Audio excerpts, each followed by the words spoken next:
Но клучните три материјални сектори за производство се државно субвенционирани, они немаат пазарен поттик, имаат непазарен поттик, директен непазарен поттик. Тоа беше во 14-та и очекуваме според буџетот да продолжи и во 15-та година во сите три сектори. Субвенциите се огромни во земјоделието, субвенциите за странските инвестиции, што се најчесто индустрија, се огромни и нарачките за градежни работи, економски или неекономски се едно, се исто така огромни во градежниот сектор. Од друга страна па производството на услуги кои двотретински се потпира, освен ако исклучиме финансискиот сектор и до некаде трговијата, се потпира на приватниот сектор. Се потпира на јавниот сектор. Тука имаме раст заради тоа што јавниот сектор расте во Република Македонија. Значи, расте нивото на обезбедување на јавни добра и услуги, што спаѓа во особено услуги во секторот на производство на услуги. Ако ги споиме тие две, непазарно поттикнување на материјалниот и на нематеријалниот сектор од страна на владата, ќе добиеме една економија во која буџетот станува централна осовина на развојот на економијата на непазарен начин. Значи, он непазарно ги поттикнува. Ги снемали една од овие мерки, многу брзо ќе се соочиме со земјоделие или градежништво или индустрија која пропаѓа зашто на пазарнот не е способена да функционира. А јавниот сектор со своите услуги, и класичните и новите, е предимензиониран во буџетот и тој овозможува раст на економијата. Значи, тие причини ќе продолжат и во 2015-та. Понатаму имаме инфлацијски предизвици, како причина за развојот на економијата, кои ќе бидат во три дела особено важни за нас. Прво, нашата врзаност со еврото и понатаму ќе ги диктира инфлацијските движења, затоа што сме врзани со еврото, кој има своји движења, своји проблеми, и тие се веќе во зона на дефлација или на минимална инфлација од до 1%, некаде околу 0,5% годишно во моментов. Понатаму, движењето на цените на светскиот пазар, значи увозната инфлација, ќе биде исклучително ниска заради увозот на енергенси и суровини. Таму има и политика, но има и многу економија зашто цените на нафтата, особено како најважен енергенс, се ниски и тие ќе продолжат во 2015 и ќе диктираат намалено ниво на цени во Република Македонија. И понатаму ниската побарувачка, која, ако ја исклучиме владината побарувачка која расте, тогаш приватната потрошувачка, особено од секторот на домаќинствата, константно се намалува и затоа имаме податоци. И бруто и нето платите се намалени, сиромаштијата расте, тоа е сериозен индикатор дека побарувачката се намалува. Невработеноста во Македонија, за жал, како ќе се движи и лани, и преклани, и во идната година ќе зависи од активностите, за жал, на јавниот сектор. Значи, кај нас вработеноста директно е соочена со движењата во јавниот сектор. Како ода вработеноста на повисоко или пониско ниво во јавниот сектор, така и вкупната економија, што значи дека приватниот сектор веќе не може да ја регулира. И затоа имам една илустрација која сакам да ја споделам. Според податоците на статистика, во вториот квартал оваа година, значи јули, август, септември, вработените тоа се статистичките податоци, вработените во јавна управа, одбрана, социјално осигурување, образование, култура и уметност. Тоа се сите сектори кои се 90 и нешто проценти јавен сектор. Некој од нив 100%, некој не.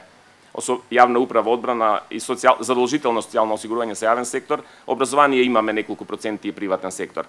Таму бројот на вработени е 94.893, како што гледате. Во вториот квартал вработеноста во истиве 5 сектори е 98.074. Или имаме разлика, зелено, позитивна разлика од 3.187. Значи, за еден квартал вработеноста во овие 5 јавни сектори е зголемена за 3.181.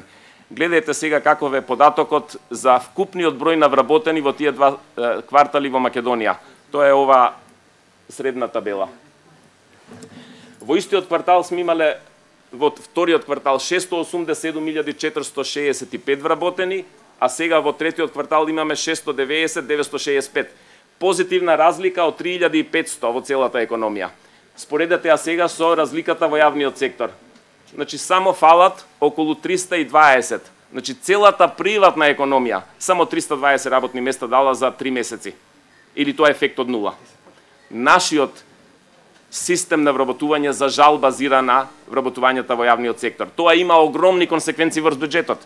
Мора да ги субвенционира тие јавни вработувања со плати, со бруто плати и со други трошоци. Бројот на невработени, гледате, е намален за 3000 отприлика, 2897. Сакам да се вратам на... Многу ме интересира каде во буџетот се предвидени поттекнувањата од 1А. 1А е производството на материјални добра. Освен поттикнувањето на земјоделието што е во разделот на буџетот видливо, поттикнувањето на градежните работи и на странските директни инвестиции се сокриени. Дури ни јас не можам да ги најдам. А поттикнуваме затоа што државата обезбедува плати, придонеси и други директни субвенции на странските директни инвестиции во зоните во Македонија. Ги немаме како позиција.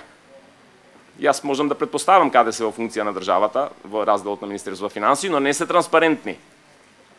Каде се градежните поттикнувања, трансфери до општини, без да се знае во општините за што се трие трансфери, огромни суми. Значи имаме прилично не деклариран во јавноста буџет.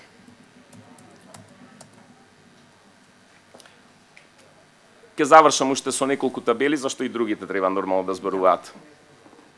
Ова се движењата на БДП во Македонија во последниве 10 години според Заводот за статистика на годишно ниво.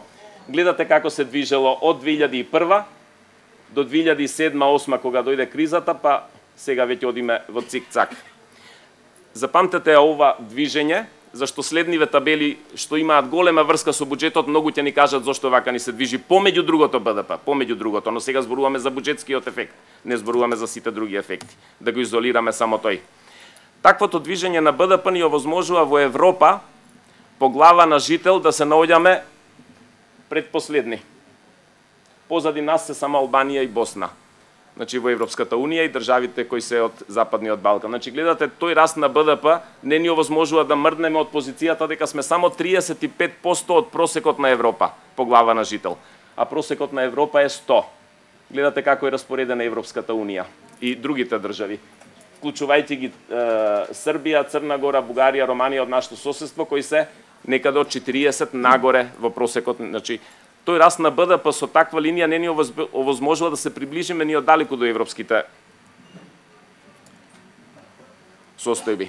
Финансирањето на растот со дефицит во странските со финансирање на субвенциите во земјоделие, странски директни и градежните работи од државата овозможуваат. Гледате како да се движи дефицитот.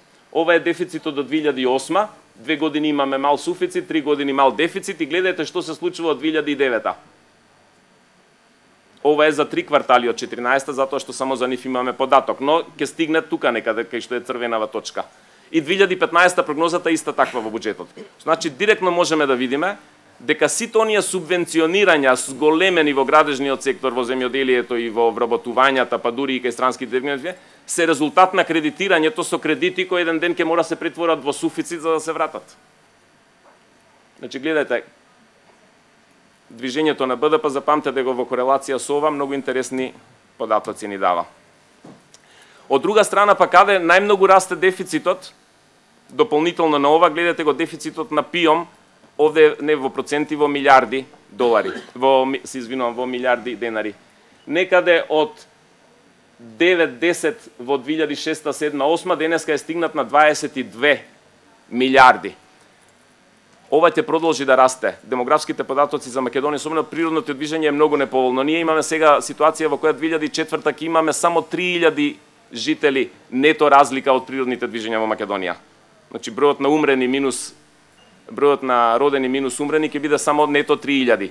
Сметете колку имаме одлив, пензионерите не се одливаат, се одливаат младите луѓе во работна возраст и како старее населението, субвенционирањето на ПИОМ за жал ќе продолжи баснословно да расте нагоре. Дефицитот на ПИОМ и без оној другиот дефицит економски што го зборуваме, ќе ја влече македонската економија во дефицитно финансирање на буџетот во годините нанапред на подолг рок. Значи од тоа нема да имаме бегање. Зашто не верувам дека некој ќе се осмели да ги крати на пензионерите веќе стекнатите права во овие последниве 3-4 години, кои создаде огромен дефицит. И старењето на населението и ново пензионираните ќе го зголемуваат уште повеќе. Тоа ќе го детерминира и во 15-та, и во 16-та, и во 17-та буџетот ќе биде пресвршен чин од аспект на финансирањето. Иначе, ако ова 22 милиарди, нели, е само дефицитот, не е вкупниот пензиски фонд. Ова го најдов на интернет и некој се потрудил, го направил и ми беше симпатично. Како расте нееднаквоста во Македонија во последниве 25 години од како сме зависни. Според Джини коефициентот нема да го објаснуваме што значи, но верувајте дека Джини коефициентот реално ја прикажува нееднаквоста во Македонија. Ако е низок, еднаквоста е голема, ако е висок, еднаквоста не е голема. Гледате, од 91 сме тргнале некаде околу 20 и нешто, што е просек на скандинавските земји, заради социјалистичкото уредување во тој момент. После некаде до 2000-та сме го стигнале просекот на Европската Унија, која е полиберална од скандинавските земји, за во последниве 3-4 години да се качи на просекот на земјите од Африка. Ова се според податоци од Светската банка. Имаме Джини коефициент кој во моментов е 44 коефициентот или 0,44. Индексот е 44, коефициентот 0,44 се едно. Некој па пресметал во кои години одело нагоре, гледате десницата кога е на власт нееднаквоста се зголемува, кога левицата е на власт нееднаквоста стагнира, што е една класична школска демонстрација за тоа како се гледа кон рамноправноста економска на населението. Дали се поклопило, дали политиките влијаеле, секој нека носи сам заклучок. И завршуваме уште со една многу важна работа во врска со субвенционирањето на странските директни инвестиции, на кои во Македонија не само што буџетски ги субвенционираме, значи имаме скриени трошоци што се најлошите во економијата. Ако вие сакате да купите 2000 квадратни метри за да почнете бизнис, ке платите по 50 евра за квадратен метар. На странскиот директен инвеститор му се дава бесплатно. Тоа не е буџетска субвенција, таа е скриена субвенција, му даваме природно наше богатство, односно собственост на Република Македонија, му даваме без финански трансакции. Но ако го направиме што тоа би се случило во економски ситуации, би ги продали и би ги салдирале во буџетот средствата од земјиштето, така. И покрај таквото потикнување, и покрај тргнувањето од нивните даночни давања, и покрај субвенционирањето на платите на странските директни инвестиции во Македонија, гледајте како е движењето на странските директни инвестиции во Македонија во споредба со останатите држави во регионот. Се извинувам. Друга табела е таа. Само. Да. Гледате според проценти од БДП. Монтенегро, Албанија, Косово, Босна се сите пред нас. Ова се трите последни години црвено, зелено и жолто. 10, 11, за кои имаме податоци 10, 11 и 12. Просекот е во црвената коцка, а после тоа сме ние и Србија. Но ние најмногу пари трошиме за да ги привлечеме овие. Другите немаат толку големи субвенционирања, значи имаме неефикасна политика на субвенционирање. И преескално погрешно што ви го покажав, гледајте каква е сиромаштијата во Македонија во споредба со другите во регионот. Резултатот од растењето на Джини коефициентот.